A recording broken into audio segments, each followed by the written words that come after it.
Hello my friends, welcome back, hope you're well, and today I'm in Luminar Neo and I'm going to be talking about the most powerful, flexible, versatile, and fun to use mask that exists in Luminar, in my opinion of course, and that is a luminosity mask. It's incredible, I love it, I talk about it all the time, and I'm going to keep talking about it because it's awesome, and I wasted years in other products before this was in Luminar, but I wasted years not using these because I was afraid of it, and I just don't want you to deal with that kind of stress or that challenge in your editing because it is such a powerful and flexible mask.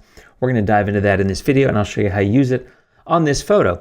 This is a landscape. You can see what I've done already. If you look at the before and after, develop raw, some erasing of some spots, things like that, some super contrast, some light depth, and then I took structure and went negative across the entire photo. Sometimes I like to lighten up the look of detail or soften up the look of detail instead of crisping it up.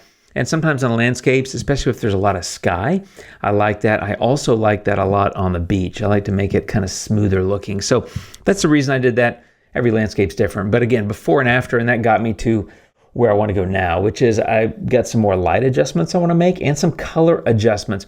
And what I want to do is do things specific to certain tonal areas, hence a luminosity mask. So we're going to jump into that. Now, before I do any of the tool use, I want to explain luminosity masks in case you haven't been here before or aren't familiar with them. It's on the masking panel in any of these tools, and just click on luminosity. And what you'll end up getting is this bar here, which it automatically identifies the different tonal areas, creates a mask, which is currently covering the entire photo. You just can't see it yet until I start playing with this, this bar here. Now, before I go too much further, I want to point out, if you want to learn more about Luminar, I've got a 27-page editing guide that's for free on my website. It's a nice little ebook, a PDF that you can download for free and learn more about how I edit in Luminar and learn more about the tools, including some of the masking tools. Check that out if you'd like to. But luminosity mask. So you've got this bar here, and this represents the range of light. The far left side is the shadows, the far right side is the highlights, and then right dead center would be the midtones, and then all the various shades of gray in between those two extremes. So this bar, it's completely stretched out, which means it's covering the entire photo, which means it's covering all the different tonal areas. But I can grab this, and as soon as I do, that red overlay shows up, which says, hey Jim, you're covering the entire photo. But I don't want to cover the entire photo, so I'm going to start dragging it from this left side, and I'm going to drag it to the right. What this means is, and you can see this represented in the photo, is remember the far left is shadows. So as I'm dragging this mask, I'm taking it away from the shadows, which means the mask is no longer covering the shadows. Again, as evidenced by what's happening in the photo. Remember, the red represents where the mask lives, and if there's no red, there's no mask. So because I'm taking it away from the shadows, or of course the darker parts of the photo, are no longer being covered by the mask. So that's that. I can also do the same thing from the other side. I can grab that side and drag it from here. And as you can imagine, of course, the sun is the brightest part of the photo. That's pretty obvious.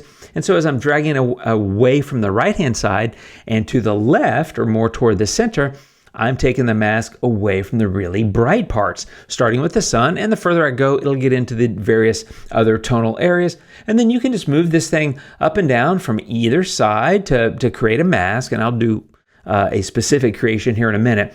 But the cool thing is you can also take this bar and shift it around in order to target whatever it is you want to target.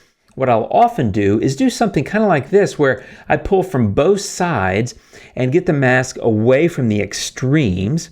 And that means this bar, which is covering 100% of the photo, 100% of these tonal areas, which is the midtones, again, evidenced by what you can see in the overlay.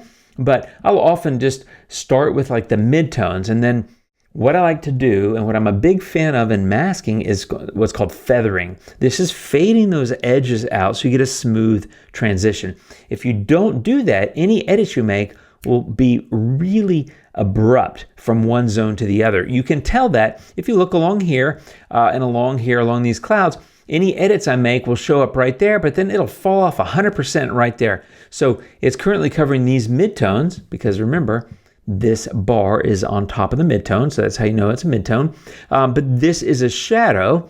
Remember, this far left side not covered by this bar, which means it's not covered by a mask, so the shadows are not covered. So if I were to apply Accent AI, it's going to impact this area, but no impact there.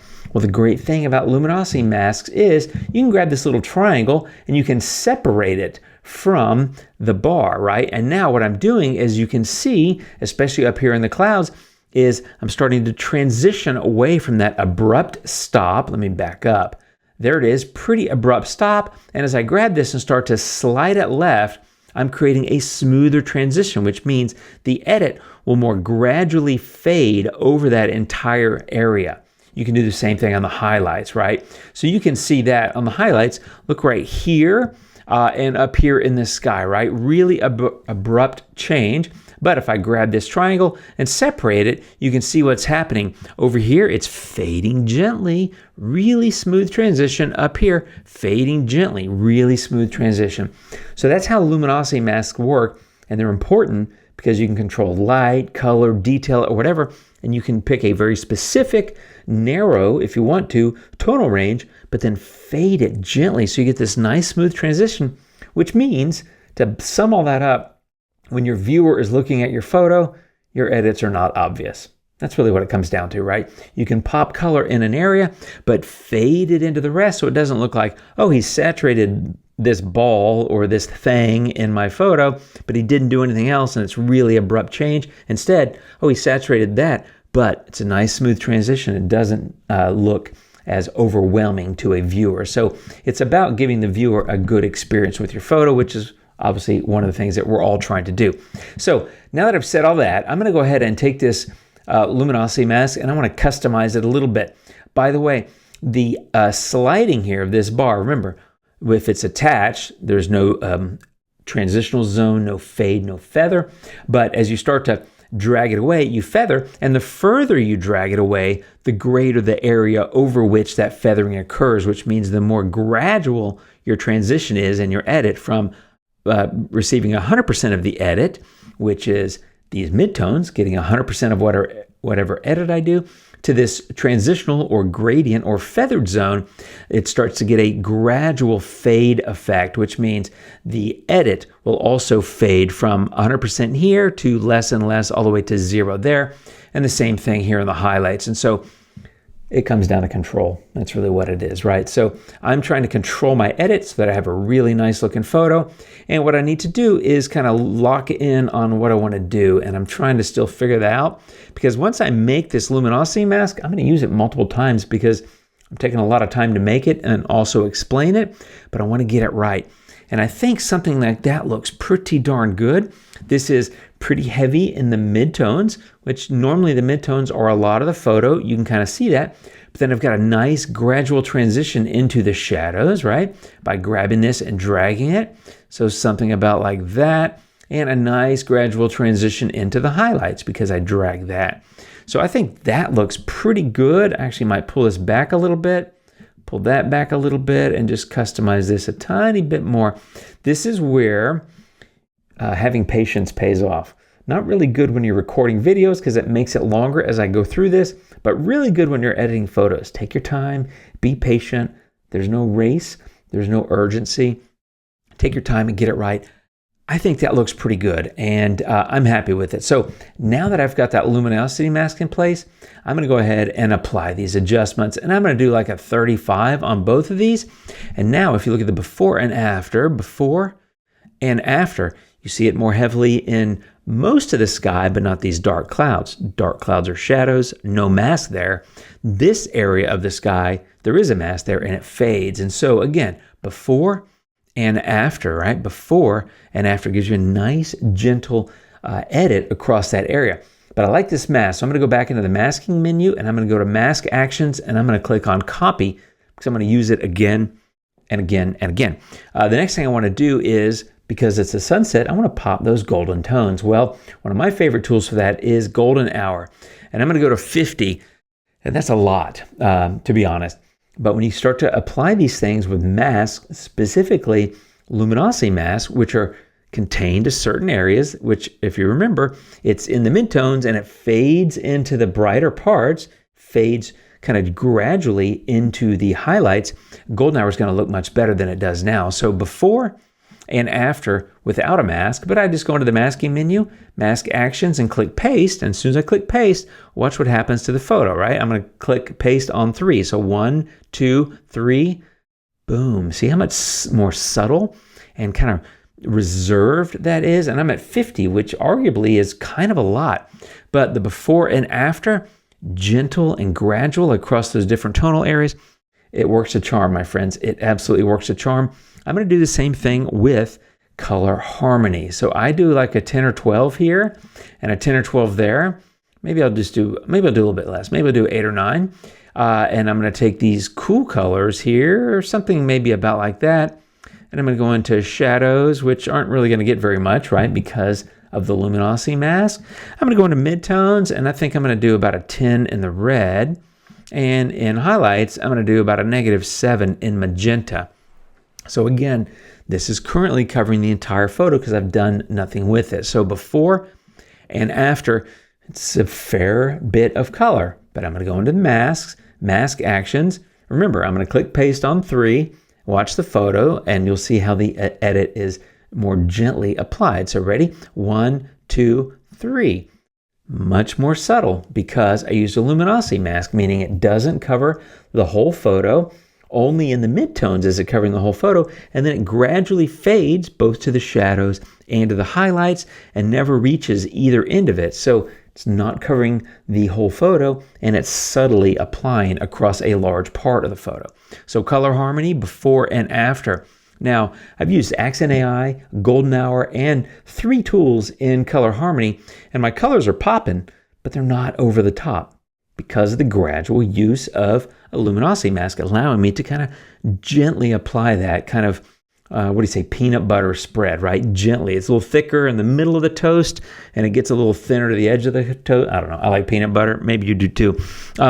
So that's how and why I use luminosity masks. Now, in this case, I was using them with color, but keep in mind, I just use multiple tools on color, which I don't always recommend doing, but hey, it looks pretty darn good. I'm still going to make some minor adjustments to the overall look of the photo. But that is my use of luminosity mask and why it's important. Incredible control, very specific control over very specific areas, and you get that nice gradual fade. I love luminosity masks. I talk about them all the time, and I'm probably going to keep doing that because they're just so good. So don't waste years of your time being afraid of them.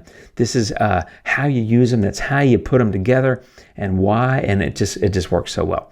So now I'm going to come in. I actually think I need to brighten this photo just a little bit. And one of the things I like to do at the end of my edit is make some minor light adjustments, some touch-ups, but also to come in and maybe play with the temperature and tint, which is slightly off in my opinion. The yellows here are kind of orangey yellow, and some of that's my doing because I use multiple color tools, including fairly heavy-handed use of Golden Hour at 50. But again, with the luminosity mask, it's a lot smoother. But I'm going to come in, and one of the things I like to do towards the end of my edit is play with temperature and tint. It's a great way to kind of wrap up your photo.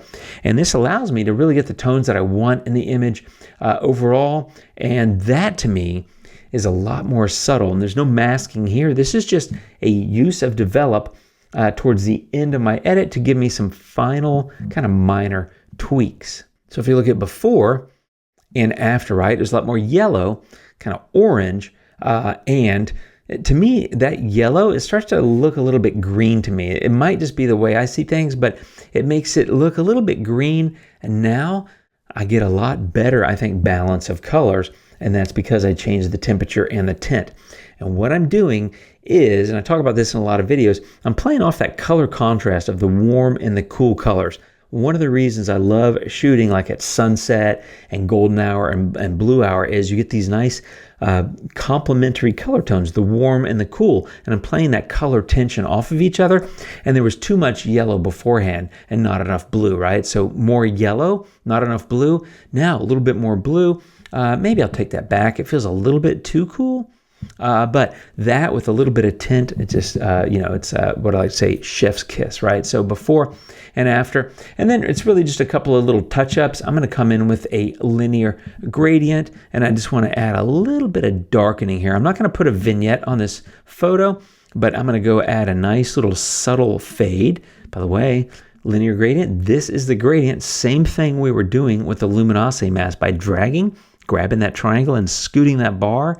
This is a gradient zone and allows me to fade the effect of this darkening. So instead of there being an abrupt dark line in the middle of that sand, it fades gently. And as you can see, it looks a lot better that way, right? So that's why using that fade or that feathering on a luminosity mask comes in handy, because it's going to give you a much better, smoother transition. The other thing I like to do with suns, setting suns, especially one that's blown out, and this one's blown out. This was handheld, so I wasn't about to try to get a perfect, sunburst kind of star, is I like to come in with a radial gradient and just kind of pop that on top of the sun and then spread it out. So again, I have a nice gradient zone. That's what this outer circle is. That's the fade. You can see the mask is gently fading. And all I'm going to do here is slightly increase that exposure and just kind of brighten that. I'm kind of leaning in to the problem of the photo, which is blown highlights, right? So this creates a little bit more of a fade around it, but by brightening it, I'm giving it a little bit more of a haze almost. And I think that you would expect to see that with the big bright ball of fire setting in the distance, not being obscured by clouds, basically staring straight at it with a camera. Before and after, it gives a little bit more glow on the bottom of those clouds too, and I just think that looks really good. And that is my edit, right? We skipped the beginning parts because I wanted to jump in a luminosity mask, but you're able to take a photo that's too dark and needs a bit of work, not just on the light, but of course on the color, turn it into something much more pleasing, and that's mostly through the use of color tools applied with a luminosity mask. So I hope this video has given you some good ideas about how to use those luminosity masks. Remember to check out my free editing guide on my website at the link below. And I'll be back as soon as I can with more videos, my friends. Thanks for hanging out. Thanks for watching. Hope your new year is off to a great start. I'll see you next time. And until then, you guys take care and adios.